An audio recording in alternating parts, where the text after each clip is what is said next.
voulons, Seigneur, être bâtis par ta parole. Nous voulons, Seigneur, ce soir en sortant, que nous puissions ressortir avec un bagage de plus. Nous voulons avoir l'exactitude de ta connaissance par le Saint-Esprit. Nous ne voulons pas périr et nous choisissons connaître pour ne pas périr.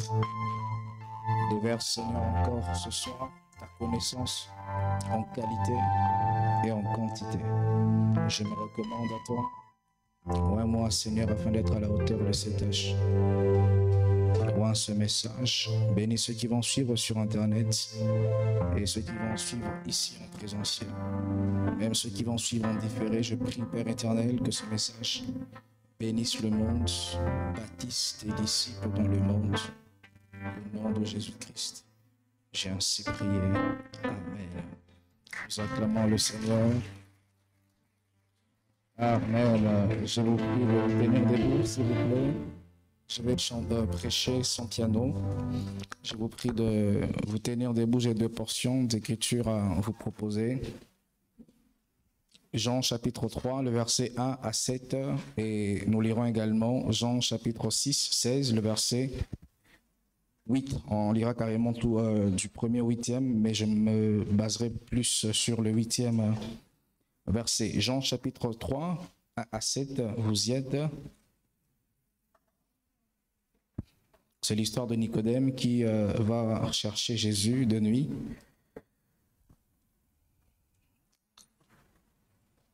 La Bible dit, mais il y eut un homme d'entre les pharisiens nommé Nicodème, un chef des Juifs. Il vint lui auprès de Jésus de nuit et lui dit, Rabbi, nous savons que tu es un docteur venu des dieux, car personne ne peut faire ces miracles que tu fais si Dieu n'est avec lui. Et Jésus lui répondit, en vérité, je te le dis, si un homme n'est né de nouveau, il ne peut voir le royaume des dieux. Nicodème lui dit, comment un homme peut-il naître quand il est vieux? On me stabilise le son, Rabbi. Comment un homme peut-il... C'était très bon au début, il ne faut pas bouger. Comment un homme peut-il naître de nouveau s'il est vieux? Peut-il rentrer dans le sein de sa mère et naître?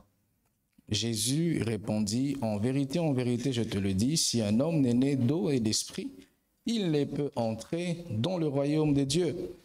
Ce qui est né de la chair est chair, et ce qui est né de l'esprit est esprit. Le verset 7. Ne t'étonne pas que je te dis, il faut que vous naissiez de nouveau. Nous lisons la deuxième portion d'écriture, toujours dans les écrits johanniques, à son 16e chapitre. Je vous ai dit ces choses afin que vous ne soyez pas, afin qu'elles ne soient pas pour vous une occasion de chute.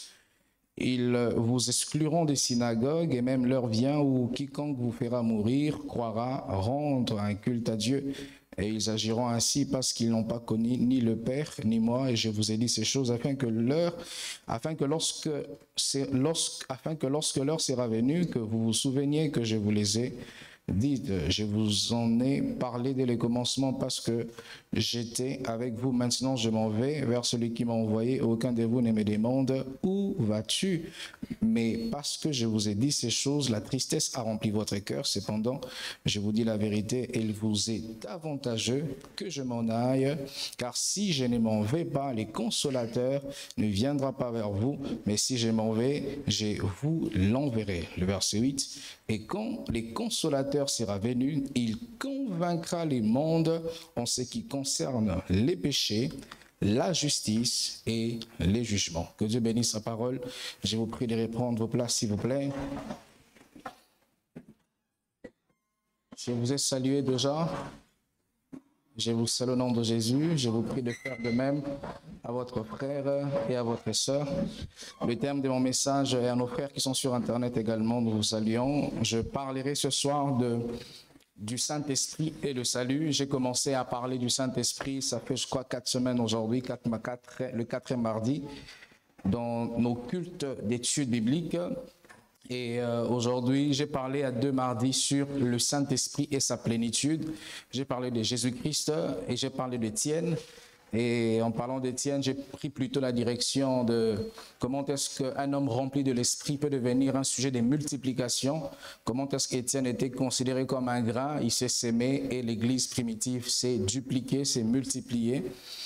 Et aujourd'hui, je parlerai du salut et la corrélation qui existe entre le Saint-Esprit et le salut. J'ai déjà défini le Saint-Esprit et j'ai dit ce qu'il n'était pas et ce qu'il est. Aujourd'hui, je vais m'appesantir sur le salut et le rôle que le Saint-Esprit a à jouer sur les saluts. Amen. C'est un thème ou sinon un concept que nous entendons tout le jour, le salut, le salut. Mais je me suis rendu compte que des fois nous prétendons connaître des choses mais nous ne les connaissons vraiment pas. Par exemple, des fois nous disons Amen, mais on ne sait pas ce que Amen veut dire. Amen veut dire quoi? Voilà, tout le monde le sait. Mais des fois nous disons Alléluia, mais on ne sait pas ça veut dire quoi? Alléluia veut dire quoi? Voilà, les voix baissent. Et des fois nous disons Maranatha, Maranatha veut dire quoi? Les voix baissent encore. Donc c'est pour dire qu'il y a tellement de choses que nous disons, mais nous ne maîtrisons vraiment pas le sens profond de ces choses. Et tant que nous ne maîtriserons pas le sens profond de ces choses, nous ne pourrons pas puiser toute la profondeur de la vie qui est contenue. Par exemple, le salut, c'est assez basique et fondamental, mais qui explique tout notre parcours sur cette terre. Le salut, je vais prendre 2 directions pour le définir. Le salut, c'est la justification de l'homme. Le salut, c'est quand l'homme est justifié par Dieu. Et cette justification s'opère par la grâce de Dieu, et cela en Jésus-Christ. L'homme est justifié, c'est vrai, mais la justification que l'homme subit s'opère par la grâce de Dieu, et cela en Jésus-Christ. L'homme ne peut pas s'auto-justifier. L'homme ne peut pas s'auto-libérer. L'homme ne peut pas s'auto-délivrer. Et ici, quand je parle de la délivrance du salut, le salut vient du mot grec sotéria, qui veut dire délivrance. Et quand je parle de délivrance, je parle donc de la délivrance du péché. Lorsque l'homme a péché dans Genèse, la Bible nous enseigne que l'homme avait hypothéqué son autorité. Dieu, lorsqu'il a créé l'homme, il l'a établi sur la terre. Dieu a donné le royaume, le gouvernement du monde à l'homme. Dieu a dit à l'homme, dominez, contrôlez, assujettissez.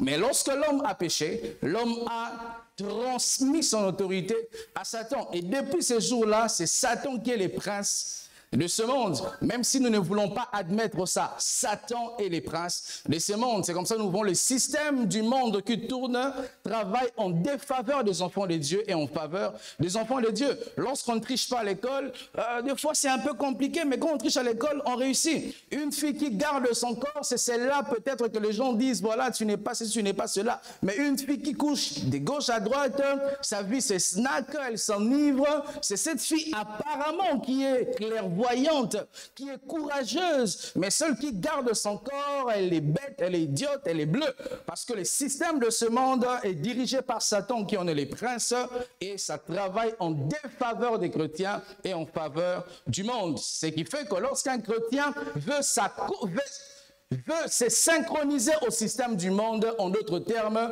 il aimerait se mettre sous l'influence du diable qui est les princes de ce monde.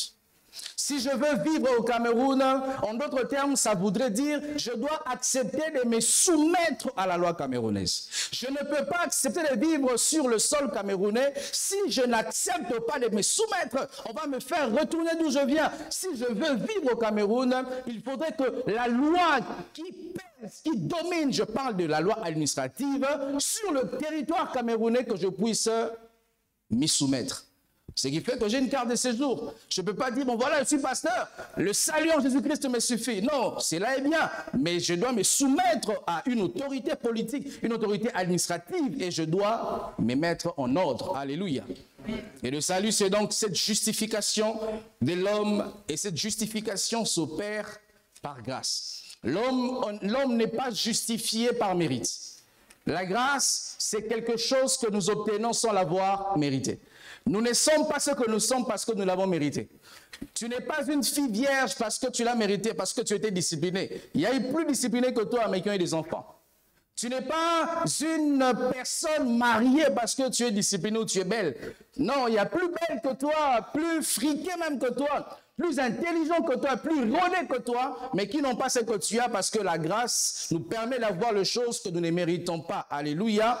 Et rien ne peut nous donner la méritocratie du salut en Jésus-Christ. Rien ne peut, frères et sœurs, te rendre éligible de manière personnelle et individuelle de dire que je mérite d'être sauvé. Aucun de nous ne mérite d'être sauvé. Aucun. Dieu nous a sauvés par sa grâce, au moins de la foi. Il a eu pitié de nous. Et s'il n'avait pas eu pitié de vous et moi, on se serait retrouvés en ce moment ailleurs. Je vais te poser cette question, réponds dans ton cœur. Si vraiment toi tu n'étais pas convaincu, tu allais être où en ce moment? Toi, je ne te connais pas beaucoup, mais je vois ta carapace. Tu serais où en ce moment? Comme on dit en lingala. Si Jésus n'était pas là, on serait perdu. Vraiment, on serait perdu. Le salut, c'est la justification de l'homme, mais cette justification s'opère par la grâce de Dieu en Jésus-Christ. Et cette justification, comme je le dis, s'opère uniquement par la foi. La deuxième direction que je prends par rapport au salut, le salut, si le salut c'est la justification de l'homme par la grâce de Dieu en Jésus-Christ et qui s'obtient uniquement par la foi, alors cette justification requiert une nécessité de naître de nouveau. Par exemple, on dit pour que tu sois admis à l'ENAM, il faut que tu sois un Camerounais. Je pense à un programme pour les Camerounais seulement. Un Camerounais. Je dis n'importe quoi. 2, il faut que tu aies au moins bac plus 2. Et 3, il faut que tu sois 1m20 minimum. Alors, si maintenant toi, qui a reçu la grâce d'être né Camerounais, mais tu ne t'es pas efforcé à avoir le bac plus 2, tu ne peux pas être éligible à ce qui t'est offert gracieusement. Et le salut également nous est donné gratuitement, gracieusement par Dieu, mais le salut impose la nécessité de la nouvelle naissance, de la repentance et de la nouvelle naissance. Lorsque nous avons à notre disposition le salut, sans que nous puissions nous mettre en ordre en passant par cette nécessité de nous repentir, nous n'aurons jamais accès au salut.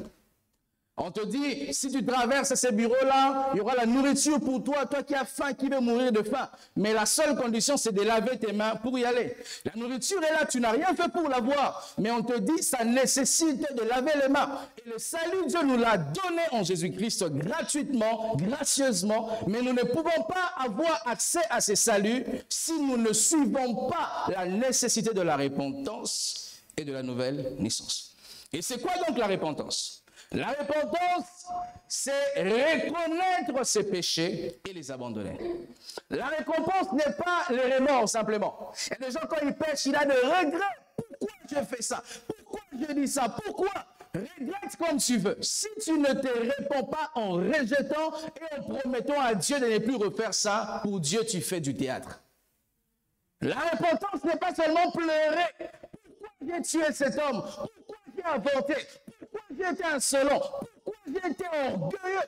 Pourquoi j'ai été haineux? Ça ne suffit pas. Après avoir reconnu son mal, tu dois abandonner ce mal et promettre à Dieu de ne plus refaire ce mal.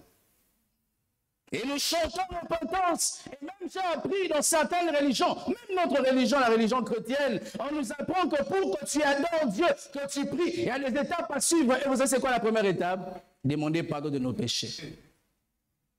Non, ce n'est pas pour tout le monde. Hein. Tout le monde ne pêche pas comme toi. Il y a des gens, quand ils veulent prier, ils sont comme des avions. Avant de décoller, il faut faire un taxi. Demande pardon, pardon, et puis ils décollent. Il y a des gens qui sont des hélicoptères. Pas besoin de taxi. Il a vécu dans la sainteté, et quand il vient à l'église, il n'a pas besoin de Dieu, pardon, moi j'ai insulté, non. Il commence rakadabaka, rikatalabagasi. Il y a des gens qui sont choqués. Comment le pasteur a dit plus en langue? Il commence à payer. Mais tu veux qu'il fasse quoi? Je me fais comprendre. Hein? Je suis très inspiré par les pasteurs Marcelo à faire Papa, dis-moi tout aussi. Parce que j'ai remarqué que les gens ont beaucoup de questions quand on prêche, mais ils ne savent pas réagir.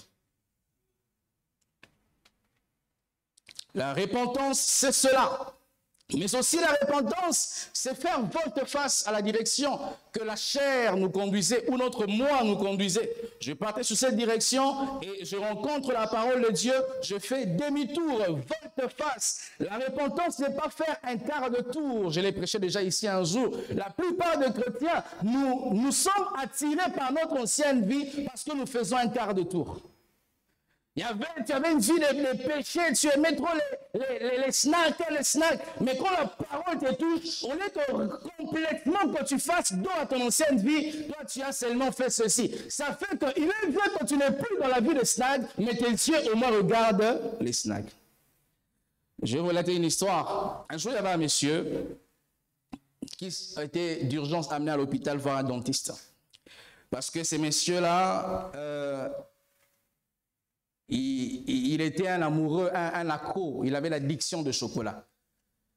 Il en mangeait beaucoup et ses dents étaient dérangées. Lorsque le dentiste posait des questions, il a découvert, il lui a dit, on va te traiter, mais recommandation, évite des chocolats autant que tu peux. Et c'était difficile pour lui. Il rentre, il dit, comme le médecin m'a interdit le chocolat, je vais obéir. Mais au moins, je vais avoir autour de moi les choses qui me rappellent le chocolat. Sur son téléphone, il y avait sur le fond d'écran chocolat. Sur son bureau, une photo de chocolat. Ses t-shirts chocolat. Et quelques mois après, on l'amène encore en civière chez les médecins. On dit, mais qu'est-ce qui se passe? La dent me dérange. On lui pose la question, as-tu encore mangé le chocolat? Oui. Lorsque tu t'exposes aux choses nuisibles, tu finiras par être nuisible. Tu n'as pas besoin, Satan n'a pas besoin de t'avoir dans son filet pour t'avoir vraiment. Satan vous cherchera à injecter dans ton esprit, dans tes pensées, dans ton cœur, la sémence du péché. Et il s'en ira et tu commenceras toi-même à l'aider à cultiver cette sémence qu'il a mis en toi. C'est comme ça, il est conseillé de ne même pas regarder certains films où les gens s'embrassent. Toi, tu es vraiment le petit frère de Jésus. Ça te fait ni chaud, ni froid. Comment je saurais que les gens meurent si je ne regarde pas ça? Il faut que je regarde pour prier pour les païens qui meurent. Non, on priera aussi pour toi quand tu mourras. Parce que ce que tu regardes, ton cerveau enregistre. Je ne sais pas pour vous, mais je sais que l'église de la compassion a des hommes saints. Moi, je reconnais quand même que j'étais comme ça dans les passés. Il arrivait, tu es dans un taxi à la musique qui joue, tu aimais beaucoup, et quand tu es là, tu fais que ça. Et après, tu te rends compte, je suis chrétien, qu'est-ce que je suis en train de faire? Là, c'était moi, pas vous, alléluia. Aussi vous, apparemment. Mais est-ce que quand tu le faisais, tu voulais le faire? Non. Ton cerveau avait enregistré. Et il est même arrivé un jour, quand je me suis converti, ça arrive dans les familles comme ça, hein, quand quelqu'un s'est converti, apparemment tout le monde a des armes braquées sur toi. On verra si tu vas tenir 2 mois. Et vraiment, les gens sont là pour attendre que tu paies seulement. Et je m'étais converti à ma famille, mes sœurs, vraiment, ils pensaient que j'ai blagué, je ne m'étais pas converti. Et nous aimions à l'époque Céline Dion, ma sœur Lucie. Elle, nous avons mené les hip-hop de l'époque, nous aimions Céline Dion qui chantait. Et je crois qu'il y avait un de ces chants qui disait « Le dernier sera le premier ». Et vous voyez, généralement, quand on fait les ménages à la maison, on a la tendance à chanter. Et j'ai balancé ça, « Les derniers seront le premier ». Et ma sœur a dit « Frère, tu as perdu la foi ». En quelques minutes, je réfléchissais comment je peux sauver l'honneur de Jésus. Il est écrit « Le dernier sera le premier ». Et quand je l'ai dit encore la culpabilité, j'ai dit, Seigneur, pardonne-moi. J'ai péché en chantant, j'ai péché encore en mentant. Parce que lorsque, au lieu que tu fasses demi-tour, pour ne même pas être exposé à ça, tu fais un quart de tour, ça va t'attirer. Ça va t'attirer parce que même si tu n'as pas un regard à 100% sur ces péchés, au moins tu as un regard à 15%, à 30%, à 50%. Et un jour, ça va tourner ta tête jusqu'à le regarder et à t'avoir. Et vous qui blaguez avec le péché, quelqu'un avec qui vous n'avez aucune relation amoureuse, mais vous dites des choses qui sont pour les amoureux. Moi, je crois à l'amitié homme-femme. Mais je crois qu'il y a des limites quand on est ami homme-femme. Je suis marié, si j'ai une amie femme, elle doit être l'amie de ma femme. Tu es marié, tu es ami à un homme, il faut que cet homme soit l'ami de ton mari aussi. Pour te préserver. Et nous jouons des fois au super-héros spirituel. Nous tournons autour des péchés. Nous touchons un peu, on dit non, ça ne va rien me faire. C'est comme quelqu'un qui joue avec un lion. Il ne va rien me faire, il ne va rien me faire. Élève le lion. Un jour, le lion va te manger. Les gens de relation, vous ne savez pas tellement, vous êtes dit je t'aime, mais vous vous retrouvez dedans, il faut sortir dedans. Amen. Hein? Les relations comme ça, c'est démoniaque. Vous ne vous êtes jamais dit, ma soeur, je t'aime, mon frère, je t'aime, ok, aimons-nous. Mais vous vous êtes retrouvés dedans. Ça, c'est dangereux, ça. Je sais de quoi je parle. Amen. Tu ne te rappelles pas à quel moment tu avais dit, on a un contrat, on se dira de je t'aime quand on va s'écrire. Mais vous vous rendez compte, après quelques mois, tu commences à dire, je t'aime. Avant, c'est je t'aime de l'amour de Christ. Et après, c'est je t'aime, ma soeur. Après, je t'aime tout court. Ma soeur, il faut dire, mais à quel moment on a signé les contrats de se dire, je t'aime. Mais le salut n'impose pas seulement la nécessité de la repentance. Le salut impose également la nécessité de la nouvelle naissance. Lorsque la parole de Dieu te frappe, le Saint-Esprit te convainc, je vais en parler tout à l'heure, et tu fais demi-tour. Maintenant, tu dois t'engager sur la voie de ton éternité, sur la voie de Dieu. C'est quand tu dois maintenant embrasser le salut pour naître de nouveau. Et nous lisons ce que Dieu, Jésus a dit à Nicodème, il a dit, il faut que vous naissiez de nouveau. Il n'a pas laissé trop de choix à Nicodème. Il a dit à Nicodème, il faut que vous naissiez de nouveau. Parce que le salut impose une nécessité de la nouvelle naissance. Et c'est quoi la nouvelle naissance? La nouvelle naissance, simplement, c'est naître de nouveau. La nouvelle naissance, c'est pas être baptisé d'eau par immersion. Plusieurs pensent que quand je me fais baptiser, c'est pour que je naisse de nouveau. Non, la nouvelle naissance, c'est la conversion, qui est différente de la repentance. Plusieurs personnes pensent que, là même je l'ai vu en tant que pasteur, quand on prêche, je dis, qui veut recevoir Jésus? La maman vient, le papa la vient, la soeur, tu dis, mais lui il se répand, il s'est converti combien de fois? Parce qu'il pense que c'est convertir, c'est se repentir. On s'est converti une fois et on peut se repentir plusieurs fois. Vous comprenez ce que je dis? Il y a deux images qui illustrent très bien la nouvelle naissance.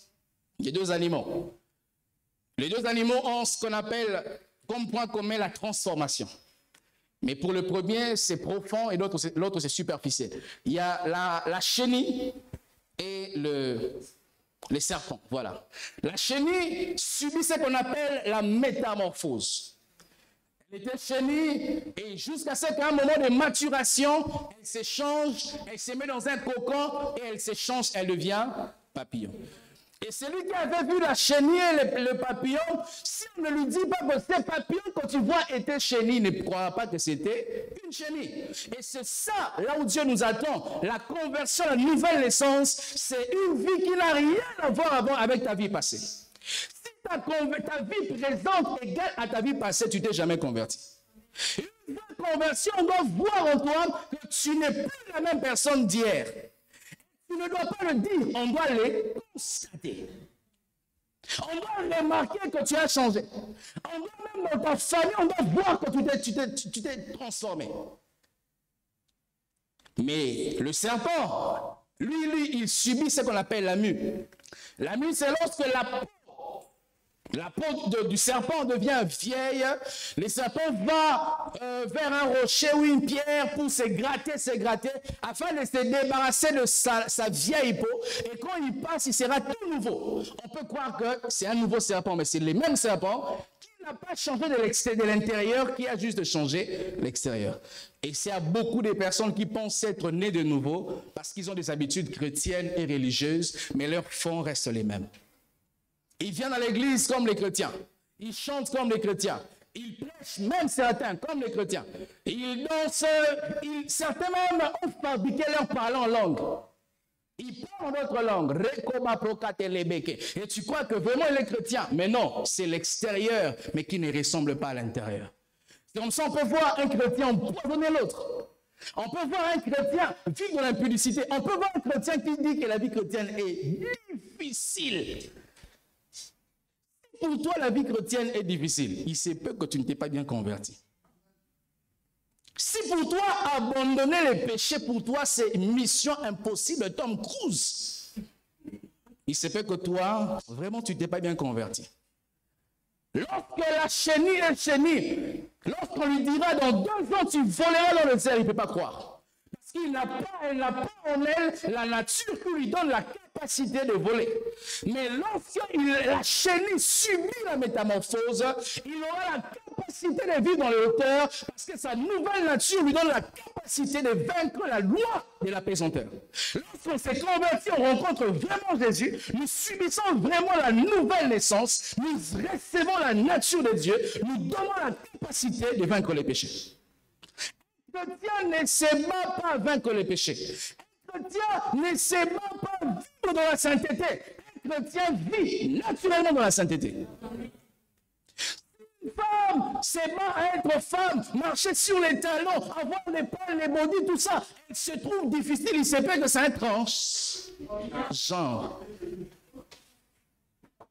J'aurais appris dernièrement que une des familles Kardashian a commencé à fondre. Parce que les implants qu'elle avait mis commençaient à devenir pour elle dangereux. Et on a vu comment elle a commencé à fondre. Parce que tout ce qui n'est pas naturel dans nos vies finit par se révéler. Et la nature revient au galop.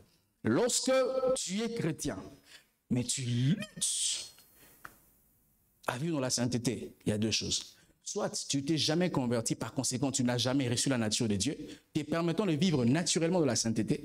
Soit tu t'es vraiment converti, mais tu as perdu ta plénitude du Saint-Esprit. Parce que la plénitude du Saint-Esprit, elle te permet de vivre comme Jésus aurait vécu sur la terre. Alléluia. Et lorsque nous subissons la nouvelle naissance, notre vie change. La chenille qui avait une vie basse, chaque week-end, elle buvait, elle s'enivrait, elle se battait, elle injuriait. Lorsqu'elle devient papillon, sa vie c'est désormais dans les airs. Sa vie c'est dans la sainteté. Sa vie c'est dans la prière. Sa vie c'est hors du péché. Il est les péchés naturellement. Écoutez mes frères, lorsque je parle ici de la transformation, je ne parle pas d'une transformation partielle, totale. Je ne dis pas que tu baisses en péché, mais que tu éradiques les péchés. Un jour, quelqu'un vient, il rend grâce à l'église. Les enfants de Dieu, alléluia, je rends grâce à Dieu parce que je volais par semaine 50 fois, je vole maintenant 10 fois, alléluia, alléluia. Non, la nouvelle naissance, ce n'est pas baisser dans le mal, c'est éradiquer complètement le mal. Oh pasteur, même Dieu me comprend. J'étais un impudique, j'ai couché partout. Maintenant, je n'ai que 2 filles en train de les observer, qui je vais épouser? Non. Des frères qui jonglent avec cette sœur, avec une autre sœur. Pour voir, je teste les 2. Toi, tu deviens un testeur. Tu testes les gens, tu es mécanicien, tu testes les voitures. La sœur, c'est une chose, mais non, il faut que tu la testes. Les sœurs qui savent jongler entre les 2, parce qu'elles testent qui vraiment répondra à mes besoins. Toi, tu es un serpent, tu n'es pas né de nouveau. Mais alors, cette nécessité de la repentance et de la nouvelle naissance nous conduit inévitablement à une vie de piété. Lorsque tu t'es converti, tu es repenti, et tu es né de nouveau, tu dois avoir par conséquent une vie de piété. La piété, basiquement, veut dire l'attachement aux choses de Dieu. Tu dois naturellement t'attacher aux choses de Dieu.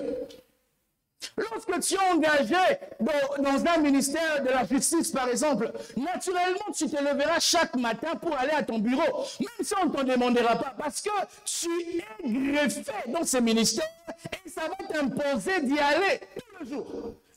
Un attachement. Et quand on dit qu'on est né de nouveau, on doit s'attacher aux choses de Dieu. On ne doit pas te pousser à prier. On ne doit pas te pousser à te sanctifier. On ne doit pas te pousser à venir à l'église. Tu dois avoir un attachement naturel. Il y a des gens qui disent, je n'ai pas les transports pour venir à l'église. Si dans la souffrance, tu ne sais pas adorer Dieu, tu penses que tu pourras l'adorer dans la gloire? Non. Il y a des gens qui disent, je serai quand Dieu me bénira. Si tu n'as pas, tu ne sais pas faire, tu penses que tu pourras faire quand Dieu te donnera? Non. Dieu nous teste toujours avant de nous élever. La Bible dit que celui qui sera fidèle en peu de choses le sera aussi dans les grandes choses. Moi, je partais à l'église à pied à une époque de ma vie. Hein. À pied. Pas de voiture, pas d'argent, à pied. Évidemment, après la conversion, a toujours une étape de gloire. J'appelle ça l'euphorie de la foi. Lorsqu'on s'est converti, tout va bien. On voit les anges, on prophétise. On se sent comme si on était vraiment l'adjoint de Dieu. Je ne sais pas si ça vous est arrivé, hein, mais au début de la foi, tout va bien. C'est comme si Dieu t'avait nommé. Tu es vice-Dieu maintenant. On voit, on prophétise. Quelquefois même, on confond nos pensées à l'ainsi dit le Seigneur. On dit, Dieu m'a dit. Mais non, c'est l'euphorie de la foi. Tu es rempli tellement de Dieu que pour toi, des fois même, tu as envie de mourir et d'aller au ciel. Tu vois, non, les pécheurs, je suis indigne d'eux. La terre est devenue indigne pour moi. Je suis l'homme saint, l'ami de Dieu, Abraham. Tu as envie d'aller au ciel. Mais à un moment donné, cette euphorie de la foi disparaît. Ou tu n'aimes plus Dieu. Tu as l'impression que tu as rétrogradé. Les choses, Dieu, sont devenues difficiles. Avant, tu partais à l'église calmement. Mais là même, tu commences à te reposer des questions. Est-ce que vraiment je m'étais converti de vrai ou je ne m'étais pas converti? D'autres même disent, est-ce que vraiment c'était mon temps de conversion? Parce que c'était mon temps, je n'ai pas subi ces choses. Parce que Dieu nous fera toujours passer de l'étape où nous l'aimons excessivement pour rien, pour avoir des bases solides avec lui. Et à un moment où il enlève ça, pour voir si tu ne sens rien, l'aimeras-tu encore? Sachez mes frères que Dieu n'est pas une émotion. Dieu n'est pas un sentiment. Dieu c'est une personne. Il arrive pour une personne de se réveiller les matins, tu veux rien dire, n'est-ce pas? Aussi Dieu il est comme ça. Des fois il se réveille les matins, tu ne sens pas sa présence. Tu pries, il est là mais tu ne sens pas. Des fois tu te réponds des péchés que tu n'as pas commis. Mais Dieu n'est toujours pas là. Alors si toi ta foi est basée par les sensationnismes, sache que tu n'iras pas loin avec Dieu. La foi, c'est basé sur ce qu'on sait, pas ce qu'on sent. Je sais que Dieu est là, point barre. Je viens à l'église, que je tombe sous l'onction ou pas, je sais qu'il est dans mon cœur. Je viens à l'église, les pasteurs prophétisent sur tout le monde, sauf moi, je sais que Dieu me connaît, même si les pasteurs ne m'ont pas vu. C'est ça un niveau élevé de la foi, où tu n'es plus dans les sensations. Et tu te culpabilises même, tu déranges trop les pasteurs. Tu m'écris beaucoup et je suis dépassé moi-même. C'est normal, c'est comme une période de l'adolescence chrétienne. Et après, tu auras vraiment une vraie vie où tu vas aller louer ta chambre à Ndokoti. Tu dois payer toi-même ton loyer. Ça va arriver aussi pour ta foi.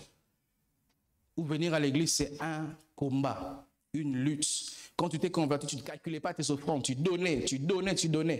À un moment donné, tu dis, mince, comment on dit ici? Mince. C'est chaud de ces dieux-ci là, mais c'est chaud. Merde. Ça va arriver. Dis à ton voisin, ça va arriver.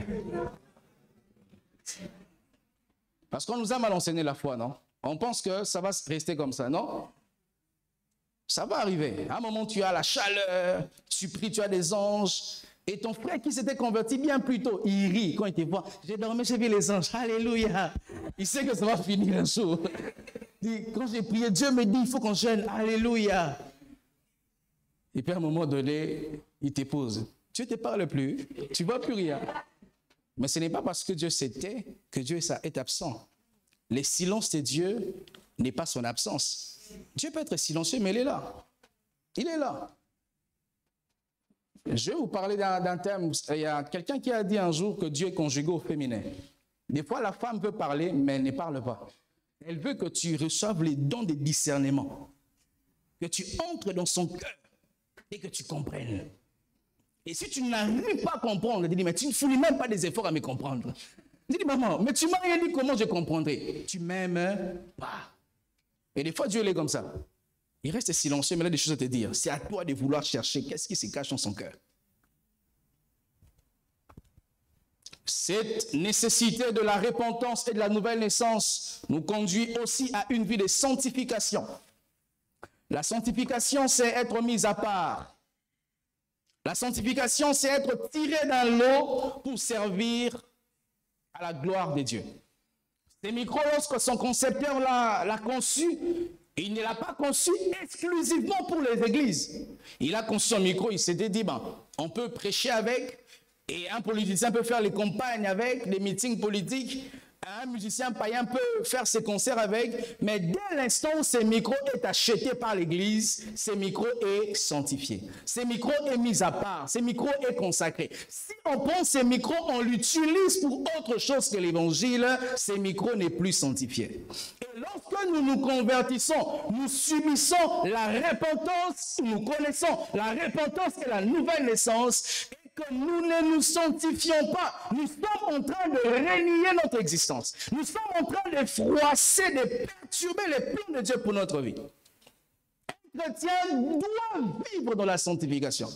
Même si c'est chaud, même si c'est difficile, il doit vivre dans la sanctification. Amen. Même si autour de toi, tout le monde fait ce que tu veux, ce qu'ils veulent, tu ne dois pas vivre comme eux, parce que toi, tu n'es pas tout le monde. Amen. Quelqu'un a dit la vie chrétienne s'illustre de foi comme une personne qui est dans une pirogue en train de paguer mais à contre-courant d'eau.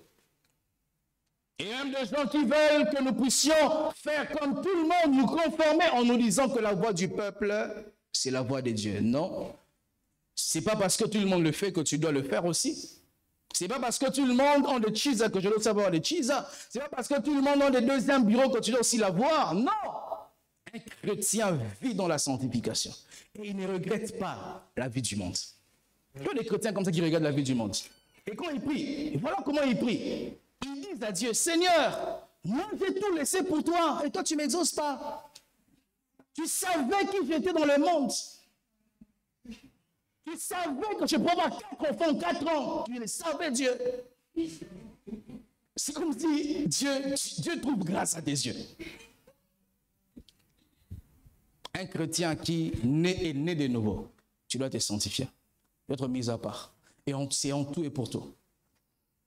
Et tu dois avoir une sainteté, la sainteté où Dieu t'interdit les choses qu'on interdit, c'est une basse sainteté. Tu ne vas pas voler, tu ne vas pas tricher, c'est un bas niveau. Lorsque tu montes avec Dieu, Dieu commencera à t'interdire certaines choses qui ne sont pas mauvaises. Mais pour toi, c'est mauvais. Dieu peut te dire, toi, je connais quelqu'un comme ça. Dieu lui avait dit, il ne mangera pas de viande pendant 6 mois.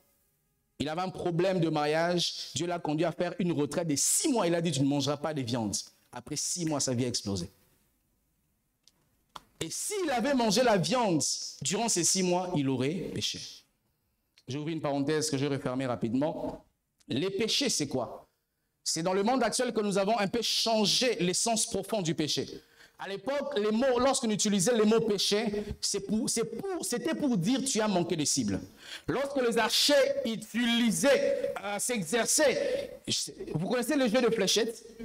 Voilà, les jeux de fléchettes, il y a des niveaux que tu dois atteindre, n'est-ce pas? 10, 9, jusqu'à 0. Mais lorsque les archers lançaient leurs flèches, les buts étaient par exemple d'atteindre 10. Mais si l'archer atteignait 9, on disait tu as péché. Tu as manqué les cibles. Donc vivre dans le péché, c'est manquer la cible de Dieu pour ta vie. Et je le dis. Ce qui fait que certaines bonnes choses deviendront des péchés parce que ce n'est pas la cible de Dieu pour ta vie. Si Dieu te dit aujourd'hui tu vas évangéliser, toi tu te mets à prier, tu as péché. Parce que la cible de Dieu pour toi n'était pas d'évangéliser, c'était de prier. Si Dieu te dit, tu ne dois pas dormir, tu dois prier toute la nuit. Mais toi, tu t'endors. Dormir, ce n'est pas mauvais, c'est très bien. Mais si tu t'endors, tu pêches. Parce que pécher, c'est manquer la cible. Et pécher à un niveau n'est plus seulement les actes, mais péché devient un fait. Où tu ne penses pas l'acte, tu tues quelqu'un. Tu injures quelqu'un, mais devient un fait. Donc tu vis toi-même dans le péché. Ta condition devient péché. Tu t'allies à quelqu'un, tu deviens péché. C'est ce qui est arrivé à Jonas. Il a manqué la cible. Dieu parle de Ninive, Tarsis Ninive. Il s'est mis dans un bateau et ce bateau-là a commencé à chavirer. Parce que les péchés n'étaient plus seulement devenus un acte pour Jonas, les péchés étaient devenus un fait. Il y a des personnes qui sont comme ça. Ils vivent dans la désobéissance avec Dieu. Il devient lui-même un péché, un fait, une évidence. Et tu t'allies à cette personne, tu seras infecté. Vous comprenez ce que je dis? Une vie de piété, mais aussi de sanctification. La nouvelle naissance nous conduit également à une vie de témoignage. Celui qui a connu le Seigneur, il doit témoigner le Seigneur. Et les femmes peuvent nous expliquer très bien cette chose. Lorsqu'une femme tombe amoureuse, nous tous, nous recevons les dons des prophéties. On sait prophétiser. Que toi, tu as aimé, hein? Même si elle dit non, on sait, toi, tu as aimé quelqu'un. Quelqu'un t'a dit, tu es jolie. Quelqu'un t'a dit, voilà, tu as une forme de tête comme la tour Eiffel. Les Camerounais comme disent, Eke, c'est quoi? Alors, les gens disent merci, Eke, ça veut dire quoi? Ça veut dire quoi, comment? Quand une fille devient, on l'a draguée, on lui a dit qu'on cite toutes les femmes et que toi, qu'on te mette à part. Elle n'avait jamais entendu parler de ça. Elle devient propre, elle prend soin d'elle. Elle s'est lavée à 14 heures. Dès qu'elle quitte le lit, elle brosse, elle se lave. Elle dit, mais si tu veux mourir, c'est quoi ton problème? Parce qu'une fille qui est amoureuse, elle témoigne que je suis amoureuse de quelqu'un. Et quand on a connu la repentance et la nouvelle naissance, il faut qu'on témoigne de ça. Si toi, tu ne sais pas témoigner de ta conversion, il se peut que tu ne t'es pas converti. Et nous avons honte de témoigner de Jésus. Jésus-Christ a dit, c'est lui qui aura honte de moi devant les hommes, j'aurai honte de lui devant le Père.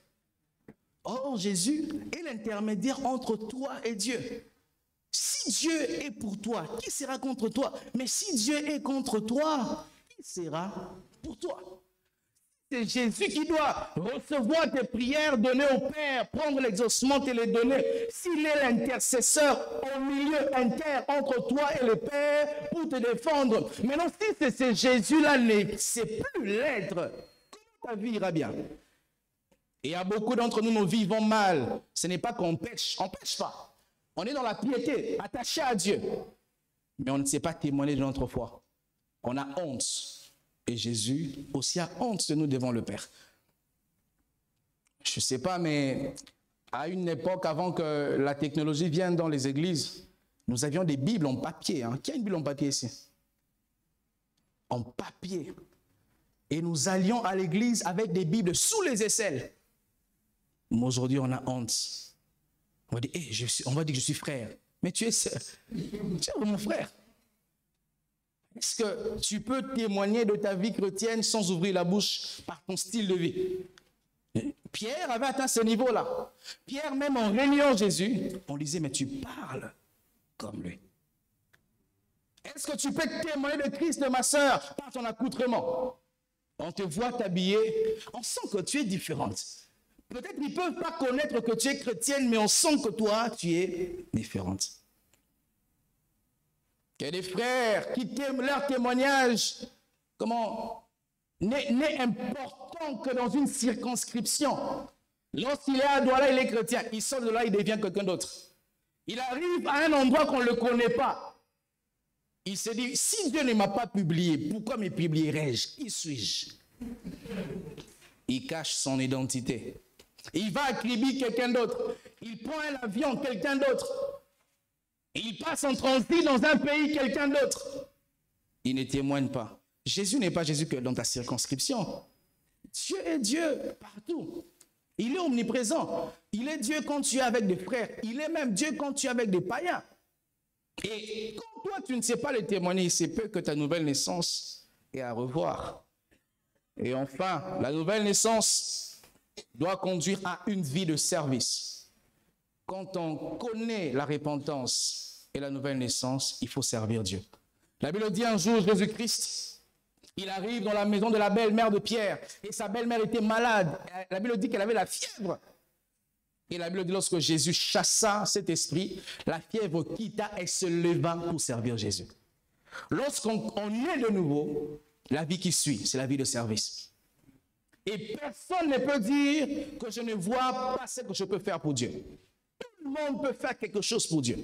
Tu peux chanter pour Dieu, tu peux arranger les sons pour Dieu, tu peux balayer les sols pour Dieu, tu peux même, je ne sais pas moi, arranger les chaises. Des fois, je viens ici, les chaises sont des autres. Tu peux venir juste arranger. C'est ça aussi servir Dieu. Lorsque nous naissons de nouveau, il faudrait que nous puissions être conduits à servir Dieu. Nous acclamons le Seigneur, c'était mon introduction. Alors, Je vais donner 2 ou 3 points dans mon développement et puis je vais continuer le mardi prochain. Dans Jean chapitre 16, Jésus nous parle qu'il faut qu'il s'en aille et que les consolateurs viennent. Mais une remarque qui a attiré mon attention, c'est que Jésus n'a pas envoyé le Saint-Esprit pour ces 3 principales missions pour les chrétiens d'abord, mais pour le monde. La Bible dit, le Saint-Esprit convaincra le monde du péché, du jugement et de la justice. On ne peut pas être païen et prétendre opérer avec le Saint-Esprit. Ces choses que nous voyons dans notre génération, un prophète, il touche un païen et il commence à prophétiser, il commence à guérir les gens. Il faut faire attention avec ça. Comment il n'est pas chrétien? Donc il est supposé qu'il n'a pas aussi le Saint-Esprit, mais il fait les choses que le Saint-Esprit fait qu'avec ceux qui ont le Saint-Esprit en eux. Et d'autres, nous justifions cela en disant, s'il n'avait pas Dieu, il ne produirait pas ça. Non, on peut produire les surnaturels sans appartenir à Dieu. Oui, tu peux ne pas avoir des enfants. Tu vas chez un féticheur, tu es enceinte. Et ce n'est pas parce que tu as obtenu la grossesse en consultant un féticheur que le féticheur doit avoir les crédits de Dieu ou l'étiquette de Dieu. Et les gens disent, s'il n'était pas venu de Dieu, mais il n'aurait pas manifesté ça. La Bible dit que les faux prophètes existent. Et en ces temps de la fin, les faux Christ seront manifestés. Si nous croyons à un ministère d'un homme de Dieu par ses œuvres, sans réclamer le fruit, nous taperons toujours à côté. Parce que le Saint-Esprit n'a pas que des œuvres, il a aussi les fruits. Et d'ailleurs, les œuvres sont justifiées par la présence des fruits de l'Esprit. Lorsqu'on manifeste la puissance de Dieu, nous prophétisons, nous guérissons les malades. Mais si nous manquons le fruit de l'Esprit, il faut qu'on remette en question notre ministère. Comment on peut être un homme de Dieu qui prophétise beaucoup, mais qui a un sale caractère? Problème. Le Saint-Esprit en toi ne voit que la puissance à manifester. Il ne te reproche pas d'un mauvais caractère. Il ne te reproche pas d'une vie de péché. Il y a même des prophètes notoirement connus comme des impudiques. Nous entendons, on l'a vu un jour dans cette maison, on l'a vu là-bas, mais on sait qu'il est marié. Mais comment il va visiter les sœurs à 22h? Pourquoi prophète? Mais quand il prophétise, nous fermons nos yeux sur sa vie pour entendre ses prophéties. Non. Nous ne devons pas consommer le don s'il n'y a pas de fruit. Consommer le don sans réclamer les fruits, c'est comme si on te sert un bon plat, une bonne nourriture dans une assiette sale. Qui de nous mangera un bon repas, c'est que tu aimes, si on te le sert dans une assiette sale? Même si j'aime les héros, j'aime les bongo chobi, j'aime le quoi, je ne peux pas manger ça si l'assiette est sale. Et nous mangeons les dons spirituels des hommes de Dieu alors que leur vie est sale. Nous tous, nous savons qu'il vit dans le péché. Nous tous, nous savons qu'il est impudique. Nous tous, nous savons qu'il est orgueilleux. Mais nous aimons. Et vous savez, mes frères, des fois, il est bon d'abandonner de tels hommes pour qu'ils reviennent à Dieu. Parce que tant que nous sommes là, nous leur faisons croire que Dieu est toujours là. Les hommes peuvent être là, mais Dieu est parti. Delilah était là, Dieu était parti. Ce n'est pas parce que Delilah est là, Samson, que Dieu est toujours avec toi. Elle peut être là, mais Dieu sait en aller. Il est parti. Alors écoutez, mes frères, les projets du salut a commencé, je ne dirais pas commencé, a vu le jour dès l'instant où Adam a péché. Dès l'instant où Adam a pris sa décision de vivre de la volonté de Dieu, de ne pas se soumettre à Dieu, de ne pas accepter ce que Dieu avait dit. Tu ne feras pas et tu feras. C'est dès cet instant-là que les projets du salut, les projets salvateurs a été mis en œuvre. La Bible dit dans Romains chapitre 3, le verset 23, verset 24, « Car tous ont péché et sont privés de la gloire de Dieu. » Tous ont péché. Tous, c'est tous. Personne n'est né chrétien. J'entends les gens quand je leur pose la question, depuis quand tu es chrétien? Depuis ma naissance. Naître d'une famille chrétienne ne fait pas de toi chrétien. Ma fille est née d'une famille chrétienne. Son père, c'est un pasteur. Mais si elle ne rencontre pas un jour Jésus, elle finira en enfer. Parce que tu peux naître d'une famille chrétienne, mais tu ne l'es pas chrétienne. Ce n'est pas parce que tu es né d'une famille de députés que tu deviens député. Ce n'est pas parce que dans ta famille, il y a des sénateurs et des ministres que tu es aussi ministre. Non! La Bible dit, mais à tous ceux qui l'ont reçu, à ceux qui croient en son nom, elle a donné le pouvoir de devenir. Comment peut-on devenir ce que nous sommes déjà? Nous devenons ce que nous ne sommes pas. Nous devenons ce que nous n'étions pas avant. On ne naît pas chrétien, nous devenons chrétiens. Et le salut doit être imposé. Comme Jésus-Christ disait à Nicodème, il faut que vous naissiez de nouveau. Parce que tous ont péché et sont privés de la gloire de Dieu. Privés de la gloire de Dieu. Mais écoutez, le verset 24... Et ils sont gratuitement justifiés par sa grâce, par les moyens de la rédemption qui est en Jésus-Christ. Lorsque Adam a péché, il a conduit toute l'humanité dans la désobéissance. Toute l'humanité dans la chute. Si vous ne savez pas, Dieu avait créé Adam pour être éternel parce que Dieu est le seul éternel, mais avec un côté immortel. Adam a vécu jusqu'à quel âge? 930 ans. Vous imaginez ça? Un homme de 930 ans. Combien de siècles? 9 siècles.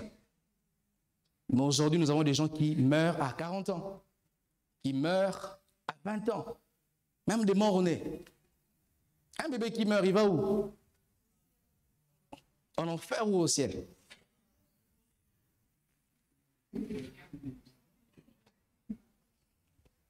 Un bébé qui meurt, il va au ciel. Il rentre auprès de Dieu, mais sans récompense. Et à cause d'Adam, il nous a tous entraînés dans le péché.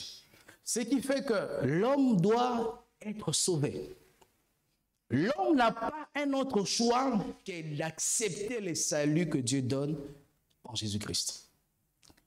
L'homme peut tout avoir. Généralement, l'homme cherche à assouvir ses besoins, à combler ses vides par les choses qui l'entourent, les inventions, le ceci, le cela.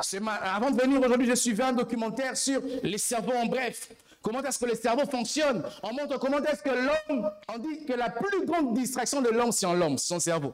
On dit que le cerveau de l'homme est difficilement capté sur une seule chose. Il doit quelquefois toujours penser ailleurs. Comment est-ce que l'homme, il cherche à satisfaire ses besoins en mettant en évidence son intelligence. Nous avions à l'époque des journaux, et après nous avions de radio, et après nous avons des télévisions avec des grosses têtes, et après les télévisions plates, après nous avons des tablettes, après il y a aujourd'hui même métaverse. Parce que l'homme, il cherche à combler un vide par son intelligence. Semblerait-il que l'homme moyen, lorsqu'il meurt, il n'utilise pas son cerveau à plus de 3%. Et il paraît que seuls les génies arrivent à 5 à 7%. Et je me dis, si l'homme a 3%, il fait tout ce qu'il fait. Les jours qu'il arrive à 50%, c'est fini, hein? On va commencer à traverser les murs. Où je viens, je prêche là, mais je ne suis pas moi. Apparemment, Métaverse fait ça, apparemment. Au Métaverse, tu t'es marié avec quelqu'un, tu n'es pas présent, mais tu es là. Ça, un vrai Africain va dire, c'est la sorcellerie. Mais c'est l'intelligence. Et c'est le signe des temps de la fin. La Bible dit que l'intelligence va s'accroître. Mais non plus, l'homme grandit dans l'intelligence. Il pense combler les vides qu'il a, mais il n'arrive toujours pas. Parce que l'homme a un vide qui a la forme de Dieu, que seul Dieu peut remplir. Tu peux te combler de tous les biens de ce monde. Tant que Jésus n'entre pas dans ton cœur, tu restes vide. Tu peux avoir véhicule, maison, succès, gloire. Mais tant que Jésus n'a pas comblé ton vide.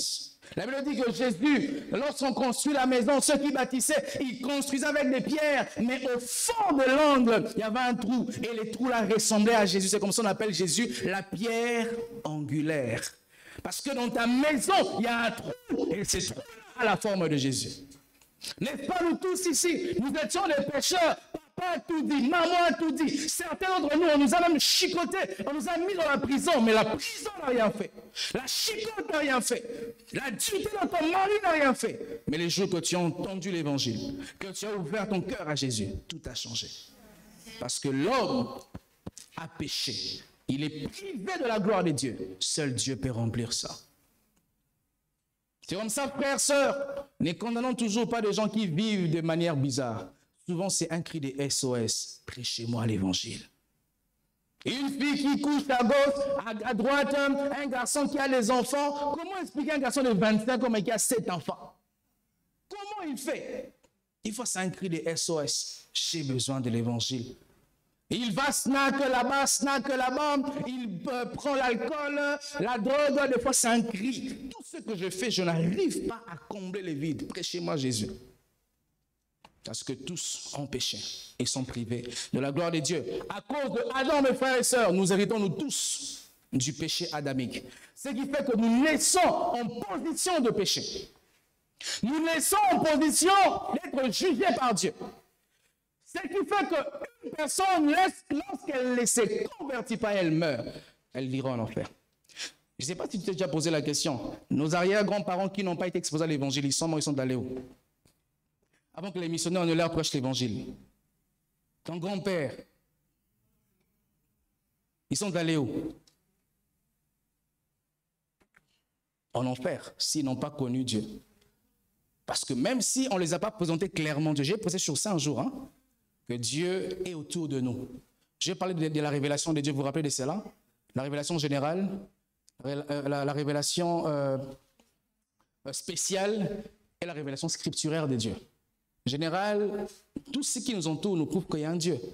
Si tu vois cette chair, ces pupitres, même si tu ne vois pas son fabricant, derrière ces pupitres, on peut voir qu'il y a quelqu'un qui l'a fait. Tu vois ces micros, même si tu ne vois pas celui qui l'a fabriqué, le fait que ces micros existent, ça prouve qu'il y a son créateur.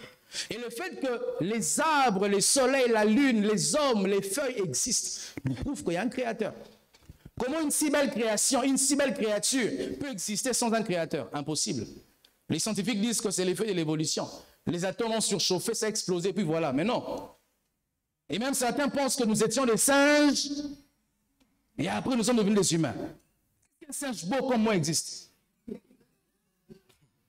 Un singe beau comme toi existe. Le singe, même quand il rit, il est vilain. Et je me demande pourquoi tous ces singes-là ne deviennent pas les humains. Donc toi, tu crois que ton arrière-grand-père est encore à Boya, dans un village, là, les singes en train de courir. Non. Tous ont péché et sont privés. Ce qui fait même que les enfants, on doit leur prêcher l'évangile quand ils ont la conscience. Regardez mes frères, lorsqu'un enfant naît, il grandit. L'enfant peut atteindre un niveau, je ne sais pas comment on appelle ça en psychologie, mais il commence à prendre conscience un peu. Quand un enfant s'habille bien, il a la main dans la poche, il marche bien, il lui a montré qu'il est bien sapé. C'est en lui. Lorsqu'un enfant casse un verre, des fois tu dis, qu'est-ce que tu as fait? J'ai rien fait. Qui lui a appris de mentir? C'est en lui. La nature adamique est en lui. Est-ce que la Bible dit tous ont péché? Tous. Et nous sommes tous privés de la gloire de Dieu. Et les gens se battent à avoir la gloire, ils se battent à être bénis, ils se battent à avoir la paix. Mais ils veulent rechercher la paix en dehors de Dieu. Ils oublient que tous ont péché et tous là, ils sont privés de la gloire de Dieu. Comme ça, ils recherchent Dieu dans l'alcool, ils recherchent dans les femmes, mais ils oublient qu'ils sont privés. Et gloire à Dieu qu'ils ne sont pas seulement privés, ils n'ont pas seulement péché, mais la Bible dit, ils sont aussi gratuitement justifiés par sa grâce. Et c'est comme ça, il est important, mes frères, de prêcher l'évangile. Il faut prêcher l'évangile. Il faut annoncer l'évangile. Partout où vous allez, prêchez l'évangile. Dans les deuils, prêchez l'évangile. Dans les fêtes, prêchez l'évangile. Qu'on ne vous dise pas que ce n'est pas un milieu adapté. La Bible dit, prêchons l'évangile dans les bonnes conditions et dans les mauvaises conditions. Dans un avion, prêche l'évangile. J'ai connu un frère à Kinshasa, je l'ai connu personnellement, il est aujourd'hui aux États-Unis, je crois. Ce frère-là, il avait tellement une onction, il avait une présence de Dieu, il était un intercesseur. Un jour, il a pris un bus, je ne sais pas ici, mais au Congo, des fois, les gens prêchent dans les bus, et il prêchait dans un bus, et le chauffeur, il gare. On lui dit, mais nous sommes en retard, pas les chronologues. Il dit, les pasteurs sont en train de prêcher. Les chauffeurs ont senti l'onction, s'il continuait, il allait faire un accident. Prêchez l'évangile. Dans un avion, ton voisin prêche l'évangile. Que j'ai à me balader dans les avions quand j'ai l'occasion. C'est lui qui est à mes côtés. Jusqu'à ce qu'il va descendre, il saura qui je suis. C'est plus fort que moi. Le seul dernièrement dans une salle de sport. Je faisais le sport et je suis rentré chez les réalisateurs. Ma femme, c'est ce qui s'est passé, m'a dit, c'est plus fort que toi. Pourquoi tu es comme ça? Je dis, je ne sais pas comment je suis comme ça. C'est un vendredi, j'ai posé la question à mon coach. Je lui ai dit, mais aujourd'hui, tu n'es pas allé à la mosquée, c'est vendredi. Je voulais savoir qui il était pour lui dire qui je suis. Prêchez l'évangile, mes frères. Toutes les occasions. Prêchez l'évangile. Parce que les hommes ont besoin d'entendre. Ils ont un vide. Que les gens vous remercieront un jour au ciel. Que les gens, ils vous remercieront. J'aimerais lorsque je vais entrer au ciel qu'il y ait une foule de gens. Lorsque l'ange va annoncer, maintenant, nous accueillons le héros de la foi, le pasteur Marco Makolo. Il est né à Kinshasa. Il a donné sa vie à Jésus-Christ. Il a accepté la mission de l'évangile. Il a tout laissé à Kinshasa. Il est venu à Douala. Il habitait Koton. L'église n'avait encore rien. Il a payé les prix de la foi. Il est arrivé à Bali. Nous recevons le serviteur de Dieu. Et je vous vois, voilà. Alléluia. Alléluia. Alléluia. Alléluia. Prêchez l'évangile, mes frères. Les gens vous diront merci au dernier jour. Ils diront, si tu ne m'avais pas parlé de Jésus, je serais mort. Même s'ils vous donnent l'impression que ça ne les concerne pas, prêchez l'évangile. Ils ont besoin de ça. Les hommes ont besoin de l'évangile. Vos parents ont besoin d'entendre l'évangile. Vos frères et sœurs, vos collègues en ont besoin. Prêchez l'évangile. Prêchez l'évangile. L'évangile est comme les mbongo. Si vous ne pouvez pas manger les mbongo chobi, préparez les mbongo en mbongo viande. Si vous ne pouvez pas manger l'évangile comme mbongo viande, préparez les mbongo comme les mbongo. Si Dieu ne mange pas le porc, préparez les mbongo comme les mbongo. C'est l'évangile. Si comme ça c'est brut, même les tracts donnent les tracts. Tu ne veux pas, mais sur ton statut, une vidéo qui parle de la parole de Dieu. Il ira et la sémence entrera en lui. Si tu ne veux pas regarder ton statut, même sur Internet, partage les prédications, il l'exposera. Et le Saint-Esprit prendra soin de commencer à lui rappeler ce qu'il avait entendu, de lui rappeler. Et un jour, il te dira, où tu pries, je vais aller avec toi. Tous sont péchés, mes frères. Ils sont privés de la gloire de Dieu. Mais comment le Saint-Esprit alors travaille pour notre salut? De deux manières. Premièrement, il travaille avant la conversion. Avant la conversion, il fait plusieurs choses. Premièrement, il convainc de la vanité du royaume des ténèbres et du monde avec son système qui est basé sur le péché. Jean chapitre 16, le verset 8, la Bible dit, et le Saint-Esprit, quand il viendra, il convaincra le monde. On ne peut pas naître de nouveau si le Saint-Esprit ne t'a pas convaincu du péché.